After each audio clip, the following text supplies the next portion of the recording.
Hello student, welcome to Digital Classroom, College of Computer Science in Information Technology, Junagadh.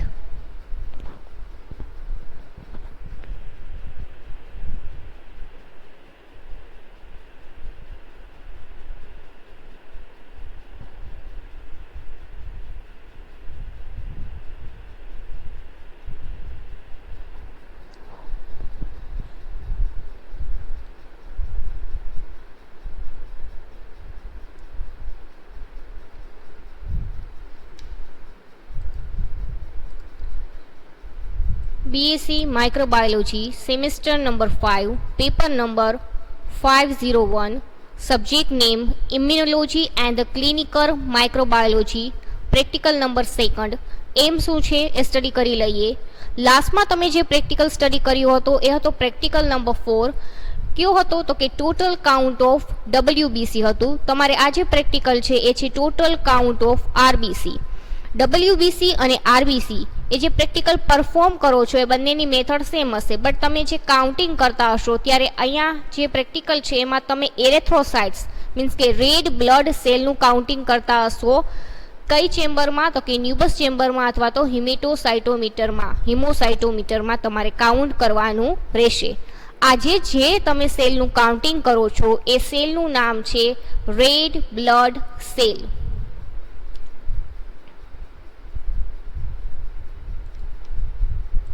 હવે આપણે red blood સેલની વાત કરીએ છીએ તો એ કેવા હશે તો કે તમને આ ટાઈપના તમને જોવા મળશે. તમારું જે બોડી છે એ બોડીમાં લિક્વિડ પોર્શન હશે, બોડીમાં ડિફરન્ટ ટાઈપના સેલ રહેલા હશે. RBC હશે, WBC હશે, પ્લેટલેટ્સ હશે. એ બધાનું અલગ અલગ ફંક્શન હોવાનું છે. RBCનું ઓક્સિજન કેરી કરતું હશે, એવી રીતે WBC હશે એ ઇન્ફેક્શન પ્રોટેક્શન આપતું હશે, જ્યારે પ્લેટલેટ હશે એ તમને શું કરશે, જ્યાં ઇન્જરી થયું હશે એને ક્લોટ થઈ જશે. એટલે એવી રીતે અલગ અલગ બધાના ફંક્શન હોવાના છે. તો અહીંયા તમે જેમ કાઉન્ટિંગ કરો છો ટોટલ કાઉન્ટ કરવાનું છે. કયા સેલનું કરતા હશો? રેડ બ્લડ સેલનું કરતા હશો. RBC R most number of cell type in the blood. મેં આગળ વાત કરી એમ કે બ્લડમાં ડિફરન્ટ ટાઈપના સેલ રહેલા હશે. RBC હશે, WBC હશે અને પ્લેટલેટ્સ હશે, રાઈટ. એમાં જે RBC સેલ છે એનું જે અમાઉન્ટ છે એ સૌથી વધારે અમાઉન્ટમાં પ્રેઝન્ટ હશે. કેટલા હશે તો કે 4.8 to 5.4 million approx RBC cell રહેલા હશે, જે WBC છે. અને જે પ્લેટલેટ સેલ છે એની કમ્પેરિઝનમાં જે RBC સેલ છે સૌથી વધારે અમાઉન્ટમાં જોવા મળશે. એનું ફંક્શન શું છે RBC સેલનું તો કે ઓક્સિજનને કેરી કરશે. એ બનશે ક્યાં તો કે બોન મેરોમાં એ બનશે અને જોવા ક્યાં મળશે? તમને બ્લડમાં જોવા મળશે. આ હતું basic introduction of RBC. RBC સેલનું જે ઇન્ટ્રોડક્શન છે એ તમારે 501 પ્રેક્ટિકલ છે એક્સપેરિમેન્ટ નંબર 1માં, એમાં ઇન ડિટેલ આવે છે. જો તમારે લખવું હોય વધારે તો તમે એમાંથી બી તમે લખી શકો છો.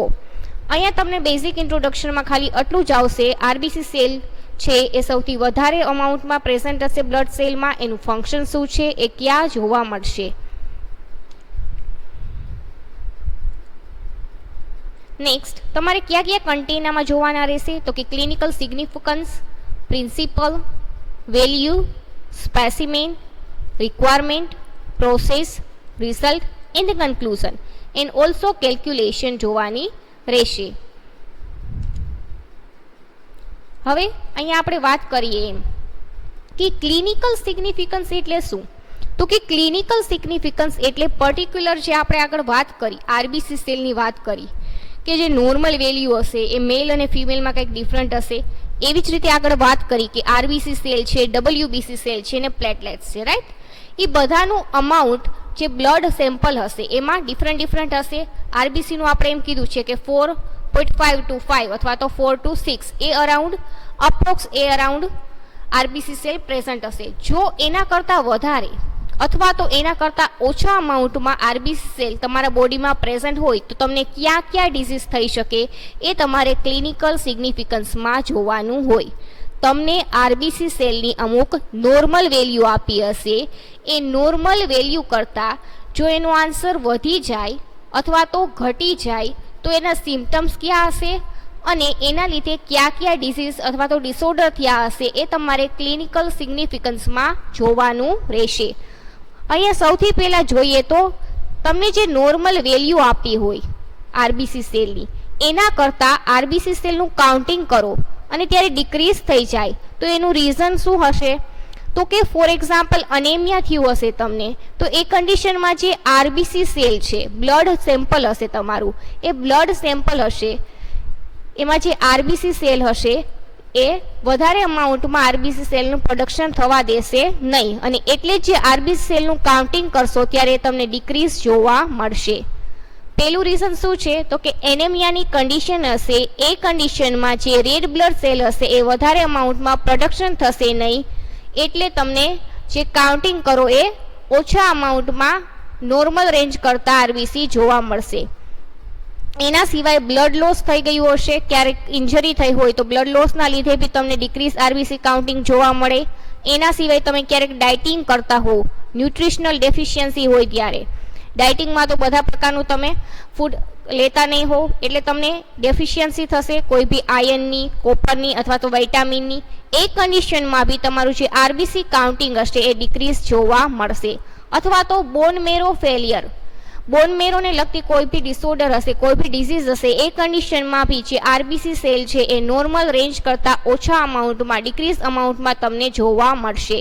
એના સિવાય તમને કેન્સર થયું હોય, ડબલ્યુબીસીના ટાઈપમાં એક કેન્સર જોવા મળશે, કેન્સરને કહેવાય મલ્ટિપલ માયલોમા. એ કેન્સરની કન્ડિશનમાં બી જે આરબીસી સેલ કાઉન્ટિંગ હશે એ નોર્મલ રેન્જ કરતાં ઓછા અમાઉન્ટમાં તમને જોવા મળે. એના સિવાય લ્યુકેમિયા, બ્લડ કેન્સરની કન્ડિશનમાં બી આરબીસી કાઉન્ટિંગ છે એમાં વેરિએશન જોવા મળશે, અને જે બ્લડ સેલ હશે એ આરબીસી સેલનું પ્રોડક્શન વધારે થવા દેશે નહીં. એના સિવાય પ્રેગ્નન્સી દરમિયાન બી તમને આરબીસી સેલનું કાઉન્ટિંગ કરશો એ ડિક્રીઝ થશે. શું કામ? તો કે જે પ્રેગ્નન્સી હશે એ દરમિયાન સૌથી પહેલા સ્ટેજમાં એનેમિયાની જે અસર હોય એના લીધે આરબીસી સેલ છે એ પ્રોડક્શન થશે નહીં. એના સિવાય થાઇરોઇડ ડિસઓર્ડર હશે, એ કન્ડિશનમાં બી તમારું જે આરબીસી સેલ છે એ તમને ઓછા અમાઉન્ટમાં જોવા મળશે. આ હતું કે તમે જે આરબીસી સેલ તમને નોર્મલ મેં વેલ્યુ આપી હશે એ વેલ્યુ કરતાં જો તમારો આન્સર ઓછો આવે કેલ્ક્યુલેશનમાં તો કઈ કઈ કન્ડિશન હોઈ શકે. આ કન્ડિશન આપી છે કે એનેમિયા હોય અથવા તો બોન મેરો ફેલિયર હોય, મીન્સ કે બોન મેરોને લગતી કોઈ બી ઇન્જરી થઈ હોય ત્યારે, અથવા તો કોઈ બી પ્રકારના કેન્સર હોય, અથવા તો કોઈ બી ડિસઓર્ડર હોય, એ કન્ડિશનમાં તમારું જે આરબીસી કાઉન્ટિંગ છે એ ડિક્રીઝ જોવા મળશે. એના સિવાય જો તમે કોઈ બી પ્રકારની ડ્રગ હશે એ કન્ઝ્યુમ કરતા હશો, ફોર એક્ઝામ્પલ કેમોથેરાપી ડ્રગ અથવા તો ક્લોરોમ્ફેનિકોલ ડ્રગ લેતા હશો, તો એ કન્ડિશનમાં બી ડ્રગના ઇફેક્ટના લીધે તમારું જે આરબીસી સેલ છે એ કાઉન્ટિંગ ઓછું થઈ શકે છે. મોસ્ટલી આ જે ડ્રગ છે આપણે લેતા ક્યારે હોય તો કે કોઈ બી પ્રકારનું બેક્ટેરિયલ ઇન્ફેક્શન થયું હોય ત્યારે આ પ્રકારની ડ્રગ આપણે કન્ઝ્યુમ કરતા હોઈએ છીએ. બે વસ્તુ થશે કે ડિક્રીઝ આરબીસી ક્યારે જોવા મળશે? તો કે એક તો કોઈ બી પ્રકારનું ડિસઓર્ડર થયું હશે ત્યારે જોવા મળશે, અથવા તો બેક્ટેરિયલ ઇન્ફેક્શનને લગતી કોઈ ડ્રગ લેતા હશો એ કન્ડિશનમાં બી તમારું જે નોર્મલ વેલ્યુ હશે આરબીસીની એના કરતાં ડિક્રીઝ જોવા મળશે. હવે જોઈએ ઇન્ક્રીઝ આરબીસી ક્યારે જોવા મળશે? તો કે ઇન્ક્રીઝ આરબીસી બી તમને કોઈ બ્લડ ડિસઓર્ડર થયા હશે અથવા તો કોઈ બી પ્રકારની તમે ડ્રગ કન્ઝ્યુમ કરતા હશો ત્યારે જે આરબીસીની વેલ્યુ હોય પર્ટિક્યુલર એના કરતાં વધારે રેન્જમાં આવે તો આ ડિફરન્ટ ટાઈપના ફેક્ટર અફેક્ટ કરતા હશે. ફોર એક્ઝામ્પલ પોલિસિસ્ટેમિયા હશે તો એ કન્ડિશનમાં જે આરબીસી સેલ છે એનું કાઉન્ટિંગ કેવું થઈ જશે? ઇન્ક્રીઝ થઈ જશે. પોલિસિસ્ટેમિયામાં શું થાય? તો કે પોલિસિસ્ટેમિયા એક બ્લડ ડિસઓર્ડર છે. એ કન્ડિશનમાં તમને હેડેક, વીકનેસ, જે બ્રેથિંગ કન્ડિશન હોય એમાં પ્રોબ્લેમ થાય, અને ક્યારેક ચક્કર જેવું આવતું હોય એવું બી તમને ફીલ થાય. પોલિસિસ્ટેમિયા છે એક બ્લડ ડિસઓર્ડર છે.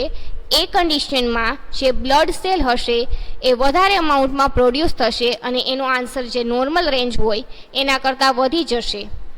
હવે એના સિવાય ડાયેરિયા અને ડિહાઇડ્રેશન હશે. એ કન્ડિશનમાં બી તમારે જે નોર્મલ આરબીસીની જે વેલ્યુ હોય એના કરતાં શું થઈ જશે? ઇન્ક્રીઝ થઈ જશે. પોલિસિસ્ટેમિયા વેરા, પોલિસિસ્ટેમિયા વેરા એ બી શું છે? તો કે એક બ્લડ ડિસઓર્ડર છે. એ ક્યારે થશે? તો કે જે બોન મેરો હશે એ બોન મેરોમાં બહુ વધારે અમાઉન્ટમાં આરબીસી સેલ પ્રોડ્યુસ થઈ જાય. એ કન્ડિશનને શું કહેશો? પોલિસિસ્ટેમિયા વેરા. એના સિવાય તમે સિગરેટ સ્મોક કરતા હો એ કન્ડિશનમાં બી જે આરબીસી સેલ છે શું થઈ જશે, ઇન્ક્રીઝ થઈ જશે. અથવા તો કોઈ બી પ્રકારની ડ્રગ કન્ઝ્યુમ કરતા હો તો એમાં બી જે આરબીસી સેલ છે એ ઓછા થઈ શકે છે. અથવા તો ઘણીવાર અમુક ડ્રગ એવી હશે કે એમાં ઓછા તો થાય છે, એની સાથે સાથે વધી બી જશે. ઝેન્થામાઇસિન છે, મિથાઇલ ડોપા છે, આ અમુક ડ્રગ એવી હશે કે જે આરબીસી સેલ છે એને ઇન્ક્રીઝ કરશે, અને અમુક ડ્રગ એવી હશે જે આરબીસી સેલ છે એની સ્ટ્રેન્થને શું કરી નાખશે, ડિક્રીઝ કરશે. આપણે અહીંયા 4 ડ્રગ જોઈ, આગળ 2 મેં કીધી અને હવે આ આવે છે એ 2, ઝેન્થામાઇસિન એન્ડ મિથાઇલ ડોપા. આ બંને ડ્રગ છે એ ઇન્ફેક્શનના ક્યોર માટે થતી હોય છે.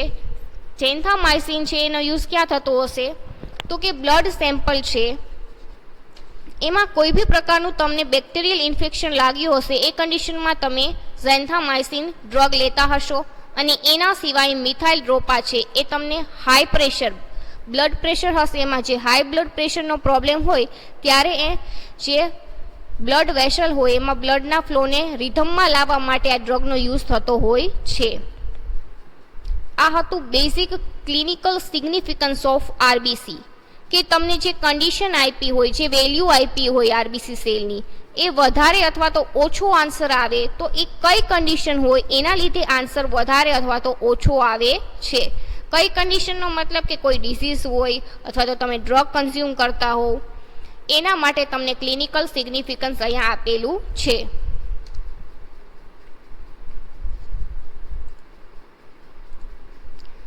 If you have low RBC count symptoms, તમને જે નોર્મલ રેન્જ હોય એ નોર્મલ રેન્જ કરતાં આરબીસી સેલનું કાઉન્ટિંગનો આન્સર ઓછો આવે તો કયા સિમ્ટમ્સ હોઈ શકે, તો કે જે બ્રેથ લ્યો છો એ બ્રેથ લેવામાં પ્રોબ્લેમ થશે, વીકનેસ, હેડેક, હાર્ટ રેટ છે એ ઇન્ક્રીઝ થઈ જશે, અને પેલ સ્કિન. એ આ બધા બેઝિક એના સિમ્ટમ્સ છે. એ કન્ડિશનમાં તમને ખબર પડી જશે, જો તમને ક્યારે એવું ફીલ થતું હોય, આ બધા સિમ્ટમ્સ તમને લાગતા હોય, તો તમારે શું કરાવી લેવાનું, ચેકઅપ કરાવી લેવાનું. એટલે તમને ખબર પડશે કે તમારું જે આરબીસી સેલનું કાઉન્ટિંગ છે એ લો છે કે હાઈ છે. અને ફર્ધર તમને એના જે રિપોર્ટ હશે એના ઉપરથી બી ખબર પડી જશે કે તમારી કઈ કઈ વસ્તુ ઘટે છે.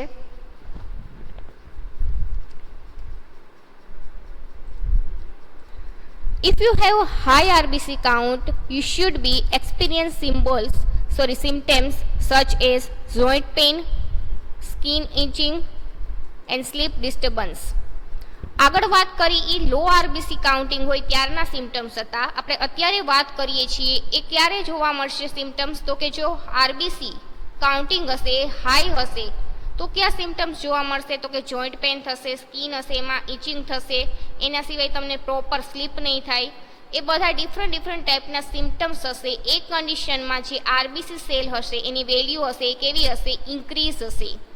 તમને અહીંયા સિમ્ટમ્સ એટલે આપ્યા છે કે તમને જો એવું ફીલ થતું હોય તો ફર્ધર તમે પ્રિકોશન્સ લઈ શકો, એના માટેના સિમ્ટમ્સ આપેલા છે.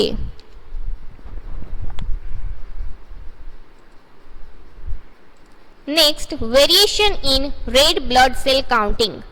જે રેડ બ્લડ સેલ કાઉન્ટિંગ કરતા હશો એમાં ડિઝીઝ છે અથવા તો કોઈ બી ડ્રગ કન્ઝ્યુમ કરતા હશો, એના સિવાય કયા ફેક્ટર અફેક્ટ કરતા હશે કે જેના લીધે તમારે જે આરબીસી સેલ કાઉન્ટ કરો છો એ કાઉન્ટિંગમાં વધારો અથવા તો ઘટાડો આવી શકે છે. તો કે તમે ઘણીવાર એક્સરસાઇઝ કરતા હો, એ કન્ડિશનમાં બી તમારું જે આરબીસી સેલ છે એ નોર્મલ વેલ્યુ કરતાં વધારે અથવા તો ઓછી આવી શકે છે. એના સિવાય એજ ડિફરન્સ ફેક્ટર અફેક્ટ કરે છે. એની કન્ડિશનમાં અમુક એજમાં વધારે આરબીસી સેલ હોય છે, અમુક એજમાં ઓછા આરબીસી સેલ હોય છે, એટલે એજ ફેક્ટર બી અફેક્ટ કરે છે. એને સિવાય એલ્ટિટ્યૂડ, પ્રેગ્નન્સી, કોઈ બી ડ્રગ કન્ઝ્યુમ કરતા હશો તો એ કન્ડિશનમાં બી જે આરબીસી સેલ હશે એ શું થઈ જશે, ઇન્ક્રીઝ અથવા તો ડિક્રીઝ થઈ શકે છે. આ બધા 5 ફેક્ટર છે. એ 5 ફેક્ટરમાં ડિફરન્ટ ટાઈપની તમને વેલ્યુ જોવા મળશે. અમુક વેલ્યુ હશે ઇન્ક્રીઝ થતી હશે અમુક કન્ડિશનમાં. ફોર એક્ઝામ્પલ પ્રેગ્નન્સી છે તો એમાં એનેમિયાની અસર હોય તો શું થશે, તો કે આગળ વાત કરી એમ ડિક્રીઝ થઈ જશે. તો એવી રીતે ડિફરન્ટ ફેક્ટર અફેક્ટ કરતા હશે. એમાં તમને આરબીસી સેલનું કાઉન્ટિંગ છે એમાં શું જોવા મળશે, વેરિએશન જોવા મળશે. આ ફેક્ટર છે જેના લીધે આરબીસી સેલ છે એમાં વધારો અથવા તો ઘટાડો થાય છે.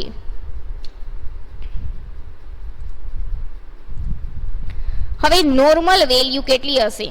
તો કે નોર્મલ વેલ્યુ જે મેલ અને ફિમેલ હશે એમાં ડિફરન્ટ ટાઈપની જોવા મળશે. જે મેલ છે એમાં 4.5 to 6 cells per mm, cubic mm or microlitre એ તમને મેલમાં જોવા મળશે. મેલની જે વેલ્યુ છે એનું answer 4.5 to 6 multiplication by 10⁶ cells per cubic mm or microlitre એટલું નોર્મલ વેલ્યુ હશે. જ્યારે ફિમેલમાં 4 to 4.5 multiplication 10⁶ cells per cubic mm microlitre હશે. જે ફિમેલની નોર્મલ વેલ્યુ હશે એ મેલની કમ્પેરિઝનમાં આરબીસી સેલની કેવી હશે? ઓછી હશે. જ્યારે મેલમાં આરબીસી સેલ હશે એ કેવા હશે? વધારે હશે.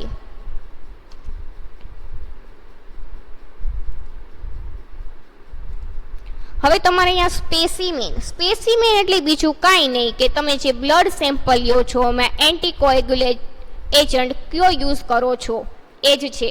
તો આપણે જે યુઝ કરશું એ કયો હશે? ઈડીટીએ. આપણે જે ડબલ્યુબીસી વખતે ડબલ્યુબીસીનું જે કાઉન્ટિંગ કર્યું હતું ત્યારે બી આપણે ઈડીટીએ યુઝ કર્યું હતું. તો અહીંયા બી આપણે શું યુઝ કરશું? ઈડીટીએ. ડબલ ઓક્સિલેટ આપણે યુઝ કરશું નહીં. આપણે ઈડીટીએ યુઝ કરશું. ઈડીટીએ બ્લડ યુઝ કરશું. નો ફાસ્ટિંગ બ્લડ એટલે કોઈ બી પ્રકારનું તમે જ્યારે બ્લડ સેમ્પલ તમારા બોડીમાંથી લ્યો છો, પ્રિક કરો છો, તમે બધા બ્લડ ગ્રુપિંગ કે પરફોર્મ કરતા હો ત્યારે પ્રિક કરતા હો, રાઈટ? એવી જ રીતે જે આ ટોટલ કાઉન્ટ ઓફ આપણે આરબીસી જોઈએ છીએ અત્યારે, એ આરબીસીનું સેમ્પલ તમે બ્લડ સેમ્પલ કલેક્ટ કરો છો ત્યારે કોઈ બી પ્રકારના ફાસ્ટ કરવાની રિક્વાયરમેન્ટ નથી. બટ અમુક પ્રેક્ટિકલ એવા હોય કે પ્રેક્ટિકલમાં ફાસ્ટ કરવાની નીડ હોય, કારણ કે એની વેલ્યુ અફેક્ટ કરતી હોય. ફાસ્ટ પહેલાંની વેલ્યુ અને ફાસ્ટ પછીની વેલ્યુ ડિફરન્ટ હોય. બટ આપણે અહીંયા એ પ્રકારની કોઈ બી વેલ્યુ આપી નથી. એટલે તમે જ્યારે બ્લડ સેમ્પલ કલેક્ટ કરો ત્યારે કોઈ બી પ્રકારના ફાસ્ટની રિક્વાયરમેન્ટ નથી. Principal: The blood specimen is diluted 1:200 with RBC diluting fluid. સૌથી પહેલા તો તમારે શું કરવાનું છે? તો કે બે વસ્તુની રિક્વાયરમેન્ટ હશે આ પ્રેક્ટિકલ પરફોર્મ કરવા માટે. બે રિએજન્ટ, એક તો બ્લડ સ્પેસિમેન, ઈડીટીએ વાળું બ્લડ સ્પેસિમેન લેશું, અને એના સિવાય એક ડાયલ્યુટિંગ ફ્લુઇડ જોશે. એ ડાયલ્યુટિંગ ફ્લુઇડનું નામ શું છે? Red blood cell diluting fluid અથવા તો હેમ્સ ફ્લુઇડ એ નામ છે આરબીસી સેલનું, ડાયલ્યુટિંગ ફ્લુઇડનું. હવે એ બે વસ્તુની રિક્વાયરમેન્ટ હશે. આપણે ડબલ્યુબીસી સેલમાં કેમ કર્યું કે એક પાઇપેટ લીધી, એ પાઇપેટમાં અમુક માર્ક સુધી આપણે બ્લડ સ્પેસિમેન લીધું અને અમુક માર્ક સુધી આપણે શું કરતા હતા? ડબલ્યુબીસી ડાયલ્યુટિંગ ફ્લુઇડ લેતા હતા. તો એવી જ રીતે આમાં બી શું કરવાનું? તો કે અમુક માર્ક હશે. ફોર એક્ઝામ્પલ 0.5 માઇક્રોલીટર સુધી શું લેશો તમે? બ્લડ સ્પેસિમેન લેશો ને એના પછી 101 માર્ક સુધી તમારે શું લેવાનું રહેશે? એક્ઝામ્પલ તરીકે કહું છું, 101 માર્ક સુધી આરબીસી ડાયલ્યુટિંગ ફ્લુઇડ લીધું. એટલું આપણે કર્યું. એના પછી શું કરવાનું રહેશે? તો કે જે પાઇપેટ હશે, આરબીસી પાઇપેટ હશે, એ આરબીસી પાઇપેટને તમે શું કરશો? મિક્સ કરશો. આરબીસી પાઇપેટમાં બે હથેળી વચ્ચે રાખીને એને શું કરશો? તમે મિક્સ કરશો, જેથી બે વસ્તુ શું થઈ જશે? બ્લડ સ્પેસિમેન અને આરબીસી ડાયલ્યુટિંગ ફ્લુઇડ મિક્સ થઈ જશે. પછી શું કરશો તમે? તો કે કાઉન્ટિંગ ચેમ્બર તરીકે આપણે શેનો યુઝ કરીએ છીએ? મ્યુબસ ચેમ્બરમાં તમે શું કરશો? એને ચાર્જ કરશો. ચાર્જ થઈ જાય પછી જે અનડાયલ્યુટેડ બ્લડ સેમ્પલ હશે એને શું કરશો? તમે કાઉન્ટ કરશો અને એનો ફર્ધર જે યુનિટ મળશે તમને કેમાં મળશે? તો કે રેડ બ્લડ સેલ પર ક્યુબિક mm. જો આ યુનિટ ના લખવો હોય તો માઇક્રોલીટર પી લખી શકો છો. બ્લડ સેલ કાઉન્ટિંગ માટે આપણે શેનો યુઝ કરીએ છીએ? હિમેટોસાઇટોમીટર. પાછું એકવાર પ્રિન્સિપલ કહી દઉં છું. જે સેમ્પલ બનાવો છો એ સેમ્પલમાં બે વસ્તુની જરૂર પડશે. એક તો બ્લડ સ્પેસિમેન મીન્સ કે બ્લડ સેમ્પલ, અને એમાં જે એન્ટીકોએગ્યુલેટ એજન્ટ હશે બ્લડ સ્પેસિમેનમાં એ કયો હશે? ઈડીટીએ હશે. એના સિવાય તમે બીજી વસ્તુ શું લેશો? આરબીસી ડાયલ્યુટિંગ ફ્લુઇડ લેશો. એ બંનેને તમે પાઇપેટમાં લઈ લ્યો છો. એના પછી તમે 2 હથેળી વચ્ચે રાખીને એને શું કરશો? મિક્સ કરશો. મિક્સ થઈ જાય પછી એક ન્યુબસ ચેમ્બર લ્યો. એ ન્યુબસ ચેમ્બર ઉપર કવર સ્લિપ મૂકો અને ફર્ધર ચેમ્બરને ચાર્જ કરો. તમે ઈસ્ટ સેલ કાઉન્ટિંગ વખતે કેમ કરતા હતા ચાર્જ, અને WBC વખતે કેમ ચાર્જ કરતા હતા, એવી રીતે ચાર્જ થઈ જાય. પછી તમારે કાઉન્ટિંગ કરવાનું રહેશે RBC સેલનું. તો હવે RBC સેલનું કાઉન્ટિંગ માટે તમે WBCમાં કેમ ખાનામાં જે સ્ક્વેર હતા એમાં કાઉન્ટિંગ કરતા હતા, એવી જ રીતે RBCના બી અમુક સ્ક્વેર હશે. એ હું લાસ્ટમાં બતાવીશ કે આ સ્ક્વેરમાં તમારે કાઉન્ટિંગ કરવાનું છે. એમાં કાઉન્ટિંગ કરવાનું રહેશે. કાઉન્ટિંગ થઈ જાય પછી તમારે કેલ્ક્યુલેશનમાં એક યુનિટ આવશે. એમાં યુનિટનું નામ શું આવશે? તો કે number of red cells per cubic mm. Cubic mm ના લખવું હોય તો તમે માઇક્રોલીટર બી લખી શકો છો અહીંયા. હવે આ જે બ્લડ સેલ કાઉન્ટ માટે કઈ વસ્તુનો યુઝ કરો છો? તો કે હિમેટોસાઇટોમીટરનો યુઝ કરો છો. આ તો પ્રિન્સિપલ. હવે અહીંયા તમને એમ કીધું છે કે ડાયલ્યુશન 1:200. એ શું કામે થાય છે? તો કે 0.5 ml ફોર એક્ઝામ્પલ આપણે બ્લડ સ્પેસિમેન લઈએ છીએ અને 101 સુધી શું લેશું તમે? RBC diluting fluid. એટલે જે ડાયલ્યુશન પ્રિપેરેશન થાય છે 1:200 ની થશે. હવે અહીંયા તમને RBC સેલ છે એના માટે એક ડાયલ્યુટિંગ ફ્લુઇડની રિક્વાયરમેન્ટ હશે. એ ડાયલ્યુટિંગ ફ્લુઇડનું નામ શું છે? તો કે હેમ્સ ફ્લુઇડ. એ હેમ્સ ફ્લુઇડ છે એની પ્રિપરેશન આપી છે અહીંયા તમને. મર્ક્યુરિક ક્લોરાઇડ કેટલું લેવાનું છે? તો કે 0.25 gram, sodium sulphate 2.50 gram, sodium chloride 0.50 gram and the distil water 100 ml અને એની ફાઇનલ pH વેલ્યુ હશે 5.9. આ છે RBC ડાયલ્યુટિંગ ફ્લુઇડની પ્રિપેરેશન. આ સ્પોર્ટિંગમાં ક્વેશ્ચન પૂછાય છે પ્રિપેરેશનનો કે RBC ડાયલ્યુટિંગ ફ્લુઇડ કેવી રીતે બનશે? તો કે 3 કેમિકલ આપશે અને એને લિક્વિડમાં તમારે ડિઝોલ્વ કરવાનું રહેશે અને ફાઇનલ pH વેલ્યુ મેઝર કરવાની રહેશે. સૌથી પહેલાં મર્ક્યુરિક ક્લોરાઇડ એડ કરો, એના પછી સોડિયમ સલ્ફેટ એડ કરો, એના પછી સોડિયમ ક્લોરાઇડ એડ કરો. આ 3 વસ્તુને તમારે ડિસ્ટિલ વોટરમાં ડિઝોલ્વ કરી દેવાની છે અને ફર્ધર લાસ્ટમાં તમારે ફાઇનલ pH વેલ્યુ 5.9 આવી છે કે નહીં એને મેઝર કરવાની રહેશે. આ હતી RBC ડાયલ્યુટિંગ ફ્લુઇડ હેમ્સ ફ્લુઇડની પ્રિપરેશન્સ. હવે જોઈએ રિક્વાયરમેન્ટમાં માઇક્રોસ્કોપ તમારે અહીંયા 40x ઓબ્ઝર્વ કરવાનું રહેશે. એના સિવાય પાઇપેટમાં જે આ પોર્શન હોય એને કહેવાય માઉથ, જ્યાંથી તમે શક કરતા હશો. આપણે કેમ જે રૂટીનમાં પાઇપેટ ગ્લાસ પાઇપેટ યુઝ કરીએ એમાં બી શક કરીએ ને, એવી જ રીતે આમાં બી સોલ્યુશન લેવા માટે અહીંયાથી શક કરવાનું રહેશે. આ જે પોર્શન હશે એ રબરનો બનેલો હશે એટલે એને કહેવાય રબર ટ્યુબ. અહીંયા તમારે જે આ બીડ આપેલું હશે એ બીડ રેડ કલરનું હશે. શું કામે? તો કે આ જે પાઇપેટ છે કઈ પાઇપેટ છે? RBC pipette. તો RBC પાઇપેટ હોય એમાં બીડ્સ કેવા કલરનું હશે? રેડ કલરનું હશે. આટલો પોર્શન છે એને કહેવાય બલ્બ ને આટલો પોર્શન છે અહીંયાથી આટલો એને સ્ટેમ કહેવાય. હવે અહીંયા માર્કિંગ કેટલું જોવાનું રહેશે? તો કે અહીંયાથી 0.5 સુધી છે એ શું લેશો તમે? Blood specimen. હવે આટલાથી અહીંયા સુધી તમે લેશો એ ડાયલ્યુટિંગ ફ્લુઇડ હશે. એને ફર્ધર તમારે શું કરવાનું રહેશે? તો કે 2 હથેળી વચ્ચે પાઇપેટને રાખીને મિક્સ કરવાનું રહેશે ને ફર્ધર ચેમ્બર, આ જે ચેમ્બર છે ન્યુબસ ચેમ્બર, એમાં કવર સ્લિપ મૂકીને ચાર્જિંગ કરવાનું રહેશે. મીન્સ કે આ ફીલ કરો તમે વચ્ચે, એને ચાર્જ કરી કહેવાય ચેમ્બર, જેમ ઈસ્ટ સેલ અને WBC સેલમાં તમે કરતા હતા એ.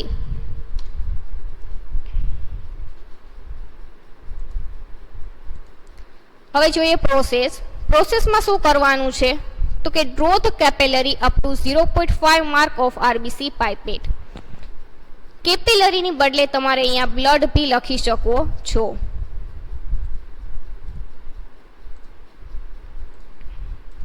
શું કરવાનું છે? તો કે પાઇપેટ લઈ લીધી RBC પાઇપેટ. તમે RBC પાઇપેટમાં 0.5 માર્કિંગ હોય એ 0.5 માર્કિંગ સુધી તમારે બ્લડ સ્પેસિમેન લેવાનું છે. એટલું થઈ જાય પછી જે પાઇપેટ હોય એનો બહારનો પોર્શન હોય, આઉટસાઇડ પોર્શન હોય, એમાં કોઈ બી બ્લડ ડ્રોપ રહેલા હોય તો એને કોટનની મદદથી ક્લીન કરી નાખો. એટલું થઈ જાય પછી તમારે RBC ડાયલ્યુટિંગ ફ્લુઇડને લેવાનું છે 101 માઇક્રોલીટર માર્ક સુધી. હવે એના પછી જે પાઇપેટમાં કન્ટેન હોય એને 2 હથેળી વચ્ચે રાખીને મિક્સ કરો 5 મિનિટ સુધી. મિક્સ થઈ જાય પછી અમુક જે ડ્રોપ હોય એને બહાર જ રિમૂવ કરી દો. એટલું થઈ જાય પછી એક કાઉન્ટિંગ ચેમ્બર મીન્સ કે ન્યુબસ ચેમ્બર લ્યો, એ ચેમ્બરમાં ચાર્જ કરો. ચાર્જ થઈ જાય પછી એ ચેમ્બરને બી 2 થી 3 મિનિટ રહેવા દો. એટલું થઈ જાય પછી તમારે જે આરબીસી સેલ હશે એના ચેમ્બરમાં સ્ક્વેર આપેલા હશે, એ સ્ક્વેરમાં તમે 40x અથવા તો કોઈ બી લો પાવર ઓબ્જેક્ટિવમાં જે સેલ આપેલા હશે એને કાઉન્ટ કરો. શું કરવાનું છે પ્રોસેસમાં? તો કે 6 સ્ટેપમાં તમને પ્રોસેસ આપી છે. સૌથી પહેલા મેં આરબીસી પાઇપેટ લીધી. એ પાઇપેટમાં 0.5 માઇક્રોલીટર માર્કિંગ સુધી મેં બ્લડ સ્પેસિમેન લીધું. એના પછી એ લેતી વખતે કોઈ બી પ્રકારનું બ્લડ સેમ્પલ જો પાઇપેટની એજ ઉપર રહેલું હોય તો એને કોટનથી, બહારની એજ ઉપર રહેલું હોય તો એને કોટનની મદદથી ક્લીન કરી નાખો. એના પછી એ જ પાઇપેટમાં ડાયલ્યુટિંગ ફ્લુઇડ 101 માર્ક સુધી લ્યો. એટલું થઈ જાય પછી પાઇપેટમાં જે કન્ટેન રહેલો હોય એને મિક્સ કરો 5 મિનિટ સુધી. એટલું થઈ જાય પછી તમારે કોઈ બી ચેમ્બરમાં ચાર્જ કરો, ન્યુબસ ચેમ્બરમાં ચાર્જ કરો. એ પહેલાં અમુક ડ્રોપ છે એને બહાર જ રિમૂવ કરી દો અને ફર્ધર ચેમ્બર ચાર્જ કરો. કાઉન્ટિંગ ચેમ્બર બી કહી શકો છો ન્યુબસ ચેમ્બરને.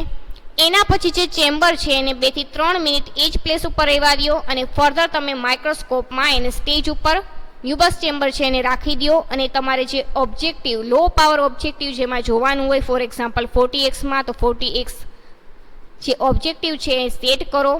ફર્ધર તમારે જે આરબીસી સેલ હશે એને કાઉન્ટ કરો, આરબીસી સ્ક્વેરને. આ હતી પ્રોસેસ. જો તમને અહીંયા આપેલું છે કે જે પાઇપેટ છે એનું 0.5 માર્ક છે અને આ 101 છે, તો સૌથી પહેલાં અહીંયાથી આટલું શું લેશો? તમે બ્લડ સેમ્પલ લેશો. એના પછી અહીંયાથી આટલું સુધી તમે શું લેશો? Diluting fluid. હવે તમને અહીંયા એરિયા આપ્યા છે. આ જે બ્લુ કલરનો એરિયા છે એ WBC સેલના કાઉન્ટિંગ માટે યુઝ થાય છે. આ જે બહારનો એરિયા જોવા મળે છે એ WBC સેલના કાઉન્ટિંગ માટે યુઝ થાય છે. આ રેડ કલરનો જે એરિયા છે એ આરબીસી સેલના કાઉન્ટિંગ માટે છે. હવે આવું તમને આખી ક્યારે જોવા મળશે ચેમ્બર? તો કે આખું તમને આ ટાઈપનું ત્યારે જોવા મળશે કે તમે જ્યારે સેટ કરો ત્યારે ઓબ્જેક્ટિવ 4x રાખશો ને ત્યારે તમને આ ટાઈપની સેમ ટુ સેમ ચેમ્બર જોવા મળશે. ફર્ધર તમારે શું કરવાનું? 4xમાં સેટ થઈ જાય પછી તરત જ એ જ કન્ડિશનમાં લેન્સ ચેન્જ કરી નાખવાનો. અને આ જે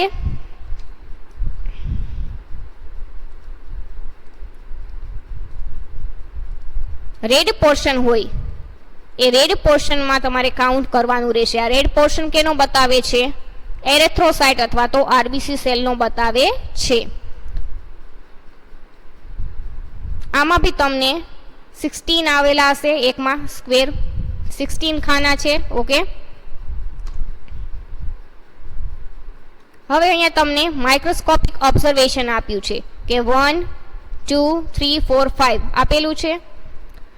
તો આ એક જે ખાનું છે એક સ્ક્વેર છે આખું, એ સ્ક્વેરમાં આ ટાઈપના અંદર પાછા સ્ક્વેર આવેલા હશે. આ 4 4 4 ટોટલ કેટલા થશે? 16 આવેલા હશે એકમાં. 16 મલ્ટીપ્લિકેશન 5 એટલા ટોટલ તમારે કાઉન્ટ કરવાના રહેશે. એકમાં 16, આ એક 16, આ 16, આ 16, આ 16 ટોટલ 5 તમારે આરબીસીમાં કાઉન્ટ કરવાના રહેશે સ્ક્વેર. જ્યારે ડબલ્યુબીસીમાં તમે ટોટલ 4 સ્ક્વેર કાઉન્ટ કરતા હતા, આરબીસીમાં 5 કરવાના રહેશે. ઘણીવાર આ સ્ક્વેર હશે ત્યાં ઈ બી લખેલું હશે. ઈ શું કામે લખેલું હોય? E1 E2 E3 E4 E5. તો કે ઈ મીન્સ ઇરેથ્રોસાઇટ અને ઘણીવાર આર બી લખેલું હશે. R means red blood cell. R1 R2 R3 R4 R5 એવી રીતે આપેલું હશે. હવે આ કાઉન્ટિંગ માટે એક રૂલ્સ છે આપણે જોઈએ. તો કે તમે જ્યારે કાઉન્ટ કરો છો, ફોર એક્ઝામ્પલ આ એક આખું સ્ક્વેર છે, 5 સ્ક્વેરમાંથી આ ફોર એક્ઝામ્પલ E1 છે.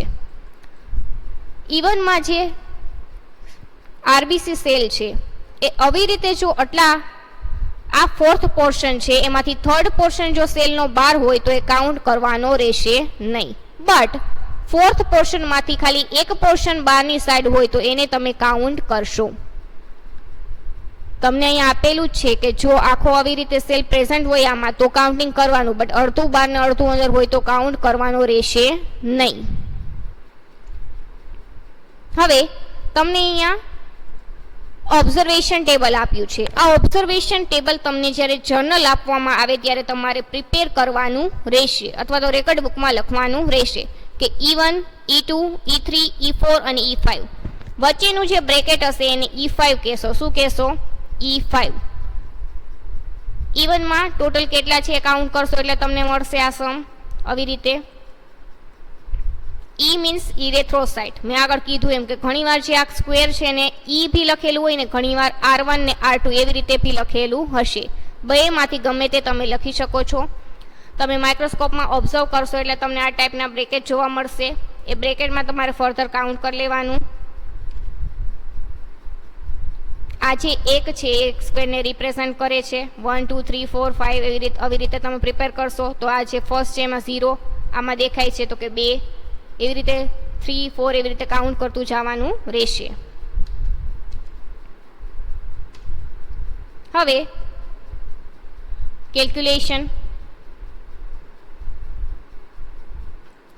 કેલ્ક્યુલેશનમાં સૌથી પહેલા નંબર ઓફ આરબીસી એ કાઉન્ટ કરવાના રહેશે. એ તમને ક્યાંથી મળશે તો કે E1 plus E2 plus E3 plus E4 plus E5 means કે erythrocyte 1 square plus 2 square plus 3 square plus 4 square plus 5 સ્ક્વેરના નંબર છે એનો ટોટલ કરવાનો રહેશે. એ ટોટલ કરશો એટલે તમને નંબર ઓફ આરબીસી સેલ મળશે. હવે total number of RBC cell તમારે કાઉન્ટ કરવા છે તો એનું ઇક્વેશન શું છે તો કે number of RBC multiplication dilution factor divide by total volume of 5 square. Number of RBC ક્યાંથી મળશે તો કે આ બધાનો તમે સમ કરશો એટલે તમને આન્સર મળશે. એ તમારે આન્સર અહીંયા પુટ ડાઉન કરવાનો રહેશે. ડાયલ્યુશન ફેક્ટર એ ક્યાંથી મળ્યો મને તો કે આપણે જે પાઇપેટ હતી એમાં ડાયલ્યુશન કેટલું કર્યું હતું તો કે 1:200 તો એ 200 ડાયલ્યુશન ફેક્ટર આવશે. હવે ટોટલ વોલ્યુમ ઓફ 5 સ્ક્વેર એ તમને અહીંયા આપેલા જ છે પહેલેથી 0.02. આ બધાનું કેલ્ક્યુલેશન કરશો એટલે તમને આન્સર મળશે આ રીતે. ફર્ધર આગળ વાત કરીએ એમ કે જે નોર્મલ વેલ્યુ છે એનો આન્સર કેવી રીતે આવે છે તો કે 10⁶ માં આવે છે. તો આજ કેટલા ડિજિટ છે પાછળ 1 2 3 4 5 6 તો 6 મલ્ટિપ્લિકેશન 10⁶ સેલ્સ પર mm3 એ તમારે યુનિટ લખી નાખવાનો. આગળ શરૂઆતમાં જ આપેલો હતો આ યુનિટ. હવે આ આન્સર જોવાનો કે આ આન્સર નોર્મલ રેન્જમાં છે કે નહીં. હા તો કે આપણે આગળ વાત કરીએ એમ કે 4 to 6 4 થી 6 સુધી આવે આન્સર તો એ વેલ્યુ રેન્જમાં છે એમ કહેવાય. તો હવે આન્સર કેમાં આવશે 4 to 6 વચ્ચે આવી જાય છે તો કે 6 છે એટલે હાલે તો કે આન્સર કેવો કહેવાશે વેલ્યુ નોર્મલ રેન્જમાં છે. એટલે આરબીસી સેલ છે નથી નોર્મલ રેન્જ કરતાં વધારે નથી નોર્મલ રેન્જ કરતાં ઓછા. Result the total count of RBC is અહીંયા જે આન્સર આવ્યો હોય એ આન્સરને તમારે ક્યાં રાખવાનો રહેશે તો કે આ જે રિઝલ્ટ છે એમાં લખવાનો રહેશે in blood sample which can be estimated by using haemocytometer. હિમોસાઇટોમીટરમાં જે ન્યુબસ ચેમ્બર છે એમાં આપણે કાઉન્ટિંગ કર્યું એ કાઉન્ટિંગનું આપણે ફર્ધર કેલ્ક્યુલેશન કર્યું ને આપણે આ આન્સર મળ્યો.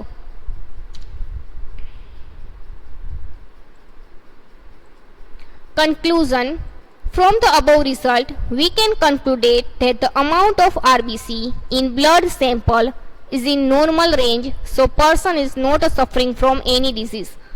હવે આપણે જ્યારે કેલ્ક્યુલેશન કર્યું એના પછી આપણે શું જોયું તો કે નોર્મલ વેલ્યુમાં આન્સર છે કે નહીં તો કે હા નોર્મલ વેલ્યુમાં છે. એટલે શું લખવાનું રહેશે આપણે એના ઉપરથી કન્ક્લુડ કરી શકીએ કે આ જે પર્સનનું સેમ્પલ છે એમાં કોઈ પ્રકારના એને ડિઝીઝ નથી એટલે જ આન્સર રેન્જમાં આવ્યો છે.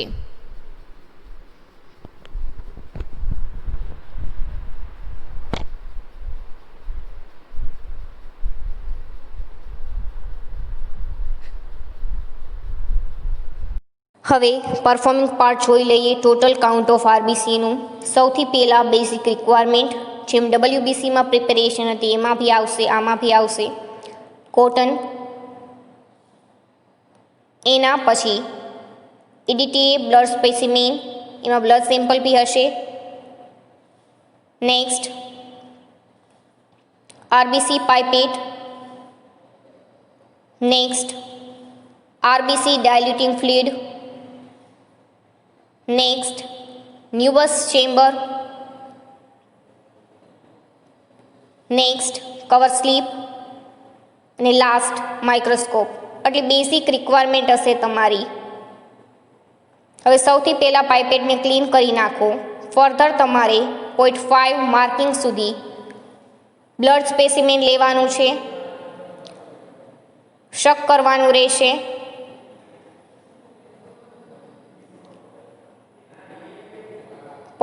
માર્કિંગ આપેલું હોય ત્યાં સુધી બ્લડ સ્પેસિમેન લઈ લ્યો. હવે એના પછી એ લેવાઈ જાય પછી જો રિક્વાયરમેન્ટ હોય તો પાઇપેટને ક્લીન કરી નાખો. હવે 0.5 માર્કિંગ સુધી મેં બ્લડ સ્પેસિમેન લઈ લીધું છે. હવે કોટનથી એવી રીતે આઉટસાઇડ પોર્શનમાં ક્લીન કરી નાખો. એના પછી તમારે RBC ડાયલ્યુટિંગ ફ્લુઇડ લેવાનું છે 101 માઇક્રોલીટર માર્ક સુધી. હવે એ બી લેવાઈ ગયું છે.